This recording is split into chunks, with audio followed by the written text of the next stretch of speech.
Hello बच्चों। तो आज क्लास 4 है शायद, ठीक है ना। तो हम यहाँ पे देखते हैं, यहाँ पे बात आती है बेटा कि अब हमने लास्ट क्लास में पढ़ लिया था कंडक्टिंग स्फीयर के बारे में, ठीक है। आज हमारे पास क्या आ गया बेटा, नॉन कंडक्टिंग स्फीयर या इंसुलेटिंग स्फीयर ऐसा बोलेगा, ठीक। तो अब इसमें क्या बच्चे, इसमें ऐसा है कि वो कहता है आपसे कि ये चार्ज जो है वो ये एक नॉन कंडक्टिंग स्फीयर है, और इस नॉन कंडक्टिंग स्फीयर में जो बेटा चार्ज होगा वो पूरे के पूरे स्फीयर में बेटा क्या होगा, डिस्ट्रीब्यूट होगा। तो चार्ज है वो पूरे के पूरे स्फीयर में डिस्ट्रीब्यूट होगा। तो हम क्या बोल रहे हैं बेटा, नॉन कंडक्टिंग स्फीयर, ठीक है। नॉन कंडक्टिंग स्फीयर हम बोल रहे हैं। तो ध्यान रखिएगा, इस स्फीयर के अंदर में भी आप 3 केस बताएंगे कि एक बार तो जो पॉइंट है वो बाहर का पॉइंट है, तो इसे हम बोलेंगे पोटेंशियल आउटसाइड। एक बार जो पॉइंट है वो सरफेस पे है, तो पोटेंशियल एट सरफेस।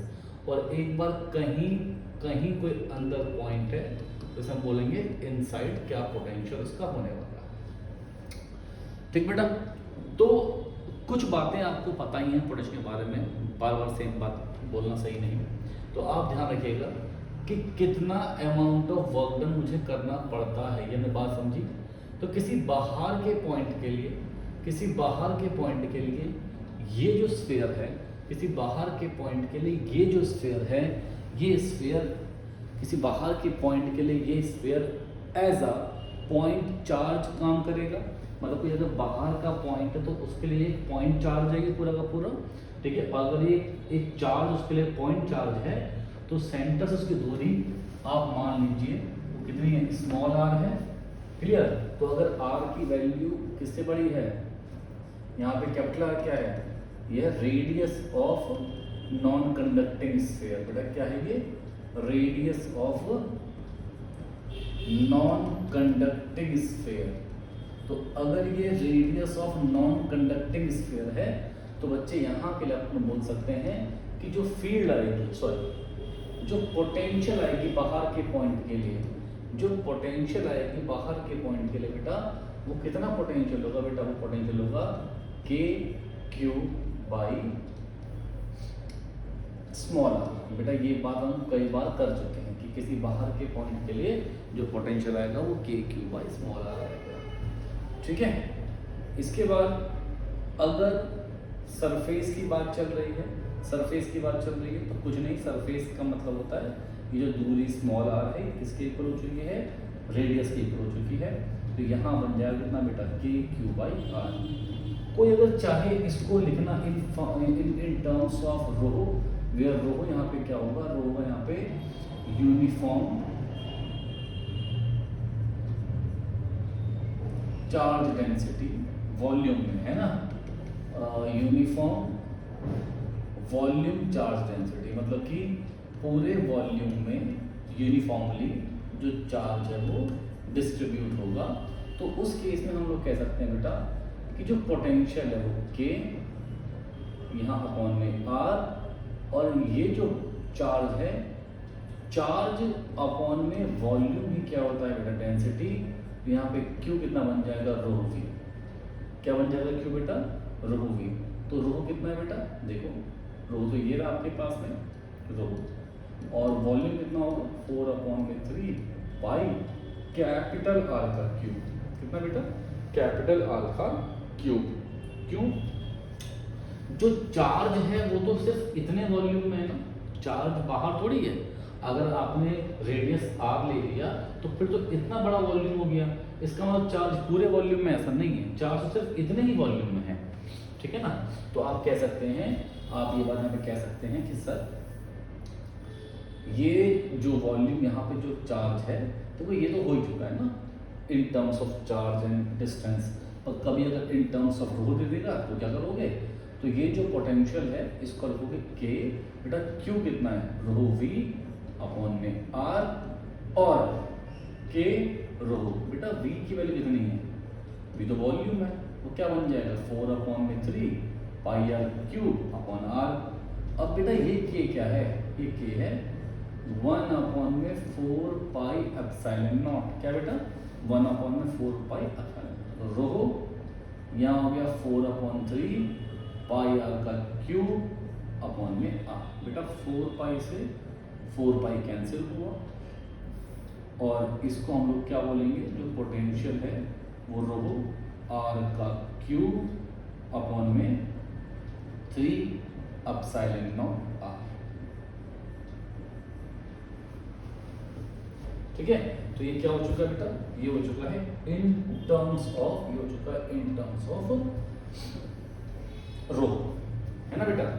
इसके बाद बच्चे आप यहाँ पे देखिए सरफेस पे आएंगे तो ये आर जो है ये आर के इक्वल है, मतलब जो दूरी है वो रेडियस के इक्वल है। तो कुछ नहीं करना मुझे, इसी फॉर्मूले में जो वॉल्यूम है उस वॉल्यूम को के क्यू, सॉरी वॉल्यूम कह रहा हूँ बेटा, जो पोटेंशियल है उसको मुझे के क्यू बाई आर की फॉर्म में लिख देना है।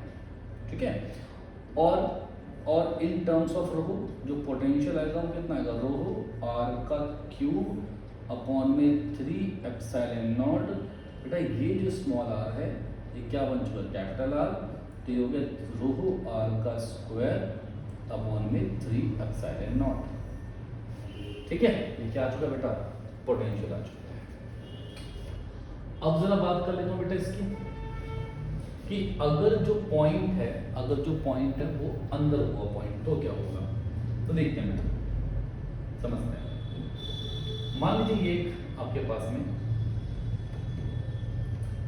ये आपके पास मान लीजिए एक स्फीयर है जिसमें इसका यहाँ पे सेंटर है और आप यहाँ से सिंपल स्मॉल आर दूरी पे गए। ठीक है, स्मॉल आर दूरी पे गए, मतलब आप अब किसी चार्ज को लेके आ रहे हैं, तो यहाँ से यहाँ तक तो पहले अपन ने कुछ वर्क डन किया होगा। सरफेस तक आने के लिए जो वर्क डन आपने किया था वो वर्क डन था के q by capital are. Surface तक आने के लिए आपने जो वर्क डन किया था वो इतना था। अब क्या करना है, आपको इससे अंदर आना है, इसके अंदर यहाँ को आना है। ठीक है बेटा, जब हम इससे यहाँ को आएंगे अंदर को, तो मुझे पता है बेटा कि मुझे पता है कि जब मैं इससे अंदर को यहाँ को आऊँगा तो इसका मतलब ये होगा कि मुझे अब जो अंदर चार्ज है उसके अगेंस्ट भी वर्क डन करना पड़ेगा। जो चार्ज अंदर है उसके अगेंस्ट भी, भाई जो अंदर चार्ज है वो फोर्स यहाँ को लगा रहा है, आप चार्ज को यहाँ को लेके आ रहे हो, तो इलेक्ट्रिक क्या कर रहे हो, आप उस फोर्स के अगेंस्ट में काम कर रहे हो, है ना, उस फोर्स के अगेंस्ट में काम कर रहे हो।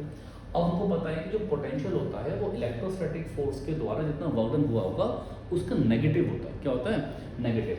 अच्छा, वर्क डन क्या होता है, इलेक्ट्रोस्टैटिक फोर्स में अगर आपने हल्का सा डिस्प्लेसमेंट को मल्टीप्लाई करा तो हम कह सकते हैं बेटा ई डी आर, है ना, E vector dot D R आपने किया और ये वर्क डन क्या होगा, नेगेटिव होगा।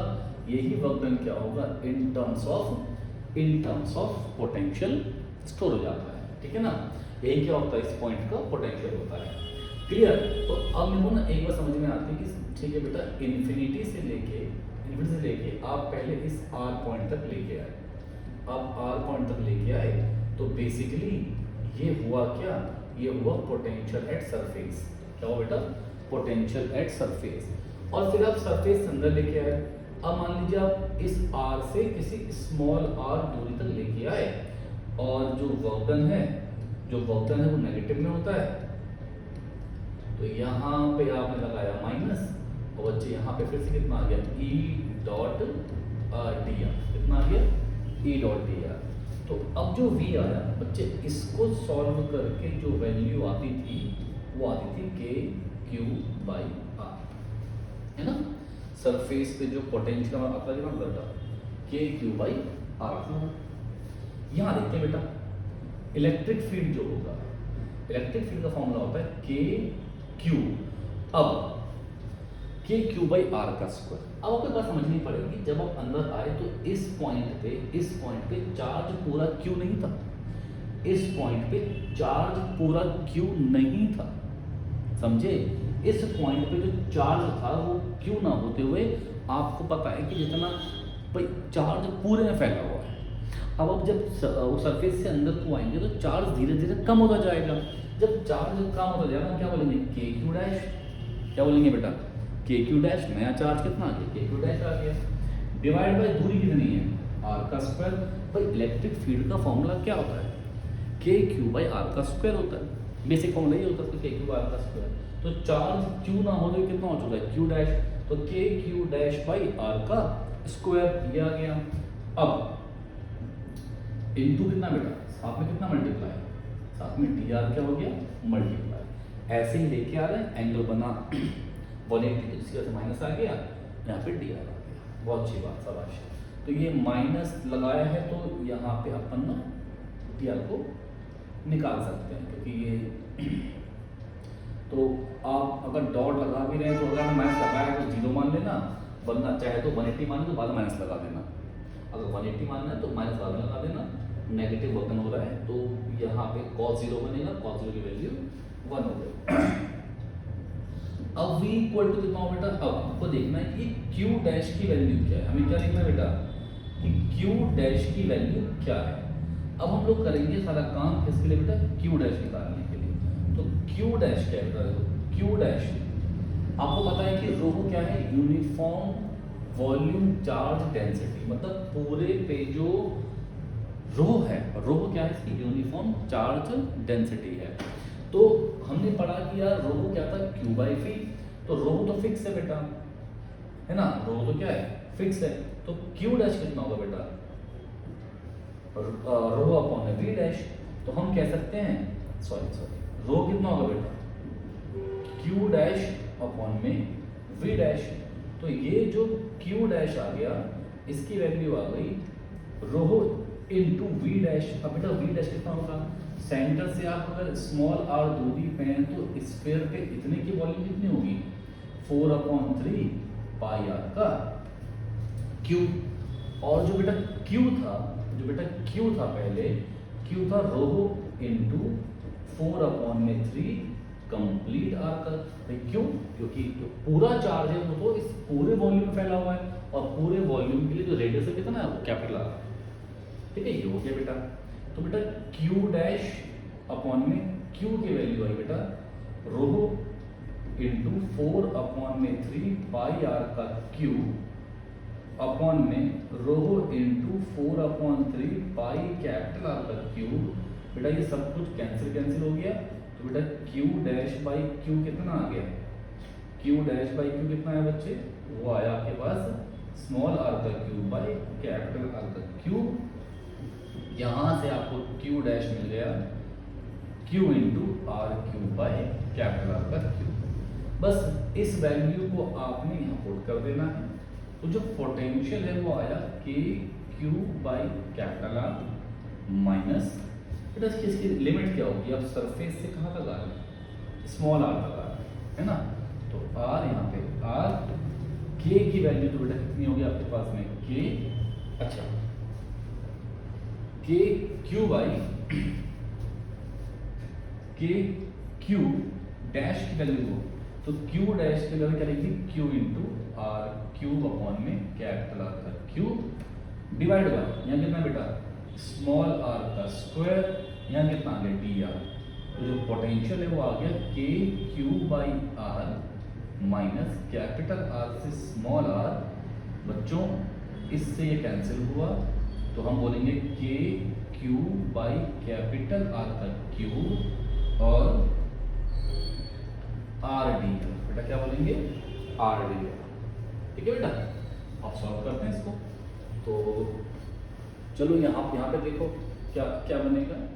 तो जो पोटेंशियल हमारा आया था वो आया था V बराबर के क्यू बाई आर माइनस के क्यू बाई आर का क्यूब। अब बेटा यहाँ पे क्या था, यहाँ था आर डी आर। क्या था बेटा यहाँ पे आर डी आर। तो उस आर डी आर की जगह का लिखोगे आर स्क्वायर बाई 2 इंटीग्रेशन, और वो हो गया कैपिटल आर और यहाँ पे स्मॉल। तो बच्चों अब वैसे कैसे है, यहाँ पे माइनस के क्यू बाई आर का क्यूब हो गया। बेटा यहाँ पे मैंने क्या करना है, upper limit minus lower limit और अपॉन में 2। तो अब ये आ गया k q by r minus के क्यू आर का स्क्वायर बाई आर का क्यूब इंटू कर रहा हूँ, फिर प्लस के क्यू, बेटा इससे कैंसिल हुआ तो अपॉन में 2r, अपॉन में 2r, ठीक है ना। जब ये इससे इंटू हुआ तो माइनस माइनस प्लस हो गया, यहाँ पे r क्यूब था, यहाँ पे कैपिटल का स्क्वायर था, कैंसिल हुआ, अपॉन में 2r आ गया। तो बच्चे अब मैं थोड़ा इसको और सॉल्व करूँ अगर, तो ये मेरे पास मिलता है मुझे k q by r plus this, तो ये दोनों लाइक टर्म्स हैं, इनको आपने ऐड किया तो ये 3k क्यू बाई 2r आ गया, और यहाँ पर आ गया माइनस के क्यू स्मॉल आर का स्क्वायर बाई आर का क्यूब। बेटा इन दोनों में जो एलसीएम आएगा ना, इन दोनों में जो एलसीएम आएगा वो एलसीएम कुछ अचड़ में गलती होगी, ये 2 से 2 होगा, हाँ, तो इनमें जो एलसीएम आएगा और 2r का क्यूब आएगा, तो यहाँ पे r था उसको आपने r स्क्वायर से इंटू करा, तो बेटा k कॉमन आया, अपॉन में 2r का क्यूब आ गया। यहाँ पे बच्चे यहाँ पे r था, यहाँ पे r क्यूब था, तो इसको आपने r स्क्वायर से मल्टीप्लाई करा, यहाँ हो गया 3r का स्क्वायर माइनस यहाँ पे हो गया r का स्क्वायर। तो बेटा ये क्या हो गया, ये हो गया पोटेंशियल इनसाइड, कि सेंटर से किसी भी दूरी स्मॉल r पे स्फीयर के अंदर जो पोटेंशियल आएगा वो इतना आएगा, ठीक है, क्लियर। तो आपने देखा जो पोटेंशियल इनसाइड है स्फीयर के वो इतना है, जो पोटेंशियल सरफेस पे है वो इतना है, और जो पोटेंशियल बाहर किसी पॉइंट पे है वो इतना है, ठीक है। अगर मुझे पोटेंशियल किसी सॉलिड स्फीयर के सेंटर पे निकालना हुआ, तो सेंटर में तो मुझे सिंपल सी बात समझ में आती है कि ये जो स्मॉल आर की वैल्यू क्या बन जाएगी, 0 बन जाएगी। सेंटर पे भाई स्मॉल आर की वैल्यू क्या बन जाएगी, 0 बन जाएगी। और अगर इस स्मॉल आर की वैल्यू 0 सेंटर में बनती है बेटा, तो आप एक बात सिंपल देख सकते हैं कि जो पोटेंशियल अंदर है, जो पोटेंशियल अंदर है वो बन जाएगा के क्यू बाई 2r का क्यूब इंटू 3r का स्क्वायर। तो जो पोटेंशियल अंदर है फिर से हम देखेंगे वो क्या बनेगा बेटा, के क्यू अपॉन में 2r का क्यूब, सॉरी ये r स्क्वायर से r स्क्वायर गया तो 3k क्यू अपॉन में 2r, तो 3k क्यू अपॉन में 2r।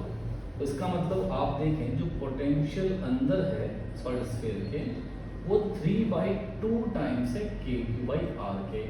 और बेटा ये क्या था, ये था पोटेंशियल सरफेस पे, ये क्या था बेटा, पोटेंशियल सरफेस पे। तो सरफेस पे जो पोटेंशियल था उसका 3/2 टाइम्स कहाँ था, अंदर था, ठीक है। तो हमको समझ में आता है मतलब इस केस में जो पोटेंशियल है वो सेंटर पे मैक्सिमम होगा, फिर वो कम हुआ कहाँ तक, सरफेस तक इस पैटर्न में, और उसके बाद फिर दूरी बढ़ती रहेगी तो पोटेंशियल कम होता रहेगा। तो कुछ ऐसा ग्राफ इसका आ गया बेटा, कुछ ऐसा ग्राफ आ गया आपका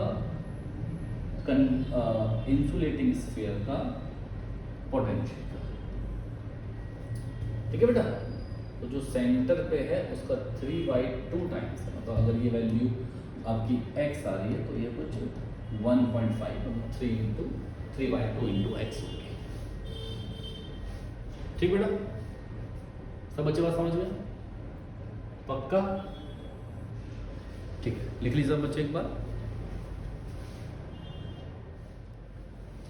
हाँ बच्चों, तो नोट कर लिया आपने, है ना, समझ के आराम से लिख के, और समझ के वीडियो पॉज करो फिर लिखो, तभी समझ में आएगा। ऐसे ऐसे दिक्कत रहती है कि बस फटाफट साथ लिखते रहे उससे कुछ नहीं आता बेटा, ठीक है। समझ के फिर पॉज करके फिर खुद करना है। यहाँ पे कहता है बेटा आपसे सवाल कि a conducting sphere of radius r, बेटा कंडक्टिंग स्फीयर है, तो कंडक्टिंग स्फीयर में जो चार्ज होता है बेटा वो पूरा कहाँ जाता है, वो बाउंड्री पर जाता है बेटा, है ना। तो find the potential at distance, बेटा ये आपको याद होगा कि किसी भी कंडक्टिंग स्फीयर के बाहर के पॉइंट पे के क्यू बाई आर होता है, जो कि बाहर के पॉइंट के लिए बन जाता है एज अ पॉइंट सोर्स, ऐसा पॉइंट चार्ज बन जाता है। यहाँ के सरफेस पे होता था के क्यू बाई आर, पिछली क्लास में हमने पढ़ाया था आपको। और अंदर के हर पॉइंट पे जो पोटेंशियल था फिर से कितना बेटा, के क्यू बाई आर तक, कि कोई चार्ज था नहीं अंदर, कोई चार्ज था नहीं, तो कोई एक्सटर्नल वर्क नहीं हो रहा होगा, तो जितना वर्क यहाँ तक लेके आने के लिए हुआ उतना ही वर्क फिर अंदर कंटिन्यू होता रहा, लगा रहा वही work. Find the potential at distance of r by two. बेटा r बाई टू इस पॉइंट पे क्या होगा, k क्यू बाई आर ही होगा, है ना। 3r बाई टू कहाँ है बेटा, बाहर पॉइंट है, तो उस केस में क्या होता है k q by small r, और उसकी वजह कितनी है 3r बाई टू है, तो बेटा ये 2 ऊपर गया, तो k क्यू बाई 3r तो पे क्या आ गया बेटा पोटेंशियल आ गया, ये अंदर के पॉइंट के लिए, बाहर के पॉइंट के लिए, सिंपल है। देखिए बेटा अंदर के हर पॉइंट पे देखो, जब नॉन कंडक्टिंग स्फीयर था तब फर्क पड़ा था कि सरफेस से अंदर आते हुए पोटेंशियल चेंज हो रहा था, और जब आप कंडक्टिंग स्फीयर्स में हैं तो कंडक्टिंग स्फीयर में जितना पोटेंशियल सरफेस तक आ चुका है, अब सरफेस के अंदर उतना ही पोटेंशियल मेंटेन रहेगा। ठीक बच्चों, चलो अब आप सब बच्चे नॉन कंडक्टिंग देखो आ गया ना सवाल, तो आप एक काम करो, इन दोनों को एक बार ट्राई करो बेटा, फिर मैं करता हूँ सवाल। हाँ बेटा, तो आप दोनों सवाल ट्राई कर लिया होगा, है ना, ट्राई जरूर करना बेटा सवाल उससे एक बार। अब चलिए, अब ट्राई कर लिया है तो घर से देख रहे हैं किसको मालूम पड़ रहा है गलत किया है सही किया है, अपना आराम से ट्राई करो, और फिर ट्राई करने के बाद फिर देखो कि भाई जो हम सोच रहे थे वो मैच खाया कि नहीं खाया। ठीक है, नॉन कंडक्टिंग बेटा, नॉन कंडक्टिंग है तो इसका मतलब जो चार्ज है वो पूरे में बेटा फैला हुआ है ना। एक नॉन कंडक्टिंग में जो चार्ज होगा बेटा वो पूरे में ही फैला हुआ होगा चार्ज, है ना। तो जो चार्ज पूरे में फैला हुआ है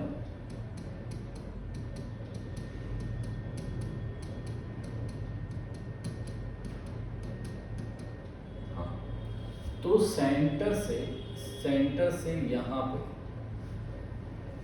अच्छा r बाई टू दूरी आपको दे रखी है, तो बेटा जब आप अभी आपने पढ़ा कि जब स्फीयर के अंदर हो तो पोटेंशियल क्या होता है, तो वो होता है k क्यू बाई 2r का क्यूब इंटू 3r का स्क्वायर माइनस r का स्क्वायर, है ना बेटा, ये पढ़ा आपने। यहाँ पे x ना मानते हो, अपन ने क्या मान लिया था स्मॉल r, तो ये हो गया k क्यू बाई 2r का क्यूब, ये हो गया potential at distance r by two from centre. तो यहाँ हो गया 3r का square minus r square by 4, तो ये हो गया k क्यू बाई 2r का क्यूब, तो ये 12r square minus r square by 4, तो बच्चे ये आपका आ गया सॉरी हाँ 11k क्यू r का स्क्वायर डिवाइड बाई 8r का क्यूब, बेटा इससे गया तो ये आ गया 11 by 8 k q by r, ये आपका आ गया पोटेंशियल सेंटर से r बाई टू दूरी पे। अब वो कह रहे हैं कि 3r बाई टू, 3r होता है 1.5r, मतलब कि रेडियस से बाहर यहाँ से यहाँ तक का 1.5r दूरी है। अच्छा मैंने आपसे क्या कहा बेटा कि किसी बाहर के पॉइंट के लिए क्या बन जाता है, कि किसी बाहर के पॉइंट के लिए क्या बन जाता है, एक पॉइंट सोर्स चार्ज है ना, एक पॉइंट चार्ज है किसी बाहर के पॉइंट के लिए। तो अगर बाहर के पॉइंट के लिए पॉइंट चार्ज है तो हम जानते हैं उसके लिए पोटेंशियल क्या होता है कि क्यू बाई आर होता है, where r is 3r by two, बहुत सिंपल हो गया बेटा 2 by 3 k q by r, बहुत सिंपल हो गया, सही। हाँ देखते हैं बेटा यहाँ पे क्या बोल रहा था वाले, अब कंडक्टिंग बेटा अच्छे से समझ ना, कंडक्टिंग स्फीयर है, a conducting sphere of radius r has field E at distance 3r from centre. चलिए ये आपके पास कोई कंडक्टिंग स्फीयर है, कंडक्टिंग स्फीयर की बाउंड्री पे चार्ज आता है, सेंटर से 3r की दूरी पे, सेंटर से 3r की दूरी पे जो पोटेंशियल जो इलेक्ट्रिक फील्ड है वो कितना है E। अच्छा इलेक्ट्रिक फील्ड का फॉर्मूला होता है बेटा k क्यू बाई r का स्क्वायर। अब यहाँ पे r ना होते हुए कितना बेटा वो 3r का स्क्वायर, तो इसका मतलब E बराबर आपके पास क्या आ गया, के क्यू बाई 9r का स्क्वायर। इसका मतलब आपके पास जो के क्यू की वैल्यू आ गई वो आ गई 9er का स्क्वायर। ये आपके पास वैल्यू सर के क्यू की आ गई। Find the potential difference between centre of the sphere, मतलब ठीक है, and the point where electric field is E. मान लो इस पॉइंट P पे जो इलेक्ट्रिक फील्ड है वो E था। तो अगर मुझे पॉइंट P पे पोटेंशियल निकालना हुआ, मुझे पॉइंट P पे पोटेंशियल निकालना हुआ, तो जो पॉइंट P पे आप पोटेंशियल निकालेंगे उत्तर वो कितना आएगा, वो आएगा के क्यू बाई 3r। याद है ना पोटेंशियल फॉर्मूला क्या होता है, के क्यू बाई आर। तो किसी बाहर के पॉइंट के लिए फॉर्मूला क्या बन जाएगा, k q by r, where r नहीं है यहाँ पे क्या है 3r है। तो ये हो गया के क्यू की वैल्यू अपन बेटा क्या निकाल चुके हैं, हमें निकाल चुके हैं। तो 9er का स्क्वायर अपॉन में 3r, बेटा r से r गया, ये 3 गया, तो यहाँ पे कितना आ गया बेटा 3er। ये क्या आ गया 3er, ये पोटेंशियल आ गया किसी P पॉइंट पे। ठीक है बेटा, ये किसी P पॉइंट पे पोटेंशियल आ गया। इसके बाद में यहाँ पे आऊँ, अब इसमें क्या आता है बिटवीन सेंटर, ठीक है भाई। सेंटर पे क्या होता है आपको पता है ना, किसी कंडक्टिंग स्फीयर में जो पोटेंशियल सरफेस पे होता है वही पोटेंशियल कहाँ होता है, अंदर भी होता है किसी पॉइंट पे। तो उसके सेंटर पे जो पोटेंशियल आएगा बेटा वो कितना आएगा, वो तो के क्यू बाई आर आएगा, है ना। और के क्यू की वैल्यू कितनी है, वो तो है 9er का स्क्वायर, और अब में r है, इससे गया तो बच्चे कितना आ गया, ये 9er। अब दोनों का हमें बेटा फाइंड करना है पोटेंशियल डिफरेंस। क्या करना है बेटा, पोटेंशियल डिफरेंस फाइंड करना है। तो अब कितना होगा बताओ, ये होगा 9er माइनस 3er। तो बच्चे कितना हो गया, ये 6er। कितना हो गया 6er। तो देखो बहुत टफ सवाल था ही नहीं, है ना। बस फॉर्मूले पता होने चाहिए और जो कॉन्सेप्ट पता होना चाहिए कैसे अप्लाई करना वो देख लेना। फाइंड द पोटेंशियल, क्या ये सवाल सेम दोबारा आ गया, हाँ ये सवाल पे दोबारा आ गया। ठीक है, चलिए इसके बारे में बात कर लेते हैं। तो अब देखिए, find the potential at point A and B due to given circle. देखो बेटा, ये आपके पास कंसेंट्रिक सर्कल है, ठीक है। ये आपके पास क्या कंसेंट्रिक सर्कल है, ये इसका सेंटर हो गया। यहाँ पे सेंटर पे एक स्मॉल चार्ज Q प्लेस किया गया है।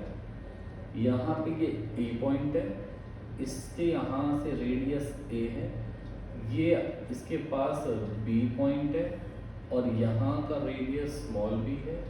इस पे चार्ज Q1 है, इस पे चार्ज Q2 है। जब भी शेल्स की बात आएगी तो आप इसमें कंडक्टिंग स्फीयर वाला केस लेंगे। किसका बेटा, कंडक्टिंग स्फीयर वाला केस लेंगे। तो पूछ रहा है आपसे कि बताइए पोटेंशियल क्या होगा पॉइंट A पे एंड पोटेंशियल क्या होगा पॉइंट B पे। मेरा ये मानना है, एक बार सब बच्चे सब ट्राई करो, सोचो कहाँ पे क्या फॉर्म लगेगा, आउटसाइड है इनसाइड है, फिर बताऊंगा आपको कि इसका आंसर क्या है। ठीक है, हाँ बच्चा, तो सबने ट्राई कर लिया होगा सवाल को, देख लिया। चलिए, अब ये आपको लेंथ r1 दी हुई है, सही है। तो मुझे अगर पोटेंशियल B पे निकालना है, तो B पे पोटेंशियल देखिए, जो बाहर का जो चार्ज है, ये बाहर के स्फीयर में जो चार्ज है वो Q2 चार्ज है। अगर यहाँ पे चार्ज Q2 है तो मुझे पता है कि यार बाउंड्री तक आने के लिए यहाँ पे इसके सरफेस पे जो पोटेंशियल होगा इस स्फीयर की वजह से, इस बाहर के स्फीयर की वजह से वो होता है के क्यू बाई बी। भाई आप इसे भूल जाओ अंदर वाले को। अगर ये बाहर का चार्ज Q2 है और ये सेंटर से यहाँ पे दूरी स्मॉल b है, तो इस सरफेस पे कितना पोटेंशियल होगा बेटा, के Q2 बाई बी तो होगा।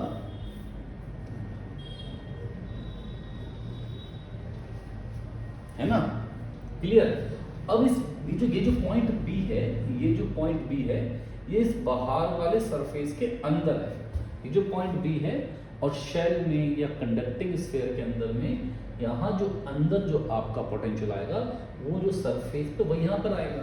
तो अगर मुझे बी पे पोटेंशियल निकालना है तो समझ में आता है कि पहले Q2 के द्वारा, तो के Q2 बाई बी हो गया, क्योंकि पॉइंट बी इसके इनसाइड है। चलिए ठीक है बेटा। इसके बाद ये जो Q1 चार्ज है, ये पॉइंट बी इस Q1 चार्ज के बाहर है, इस Q1 चार्ज के बाहर। तो सेंटर से कितनी दूरी है, R1। तो इस Q1 के द्वारा जो पोटेंशियल होगा वो होगा के Q1 बाई R1, बिल्कुल सही।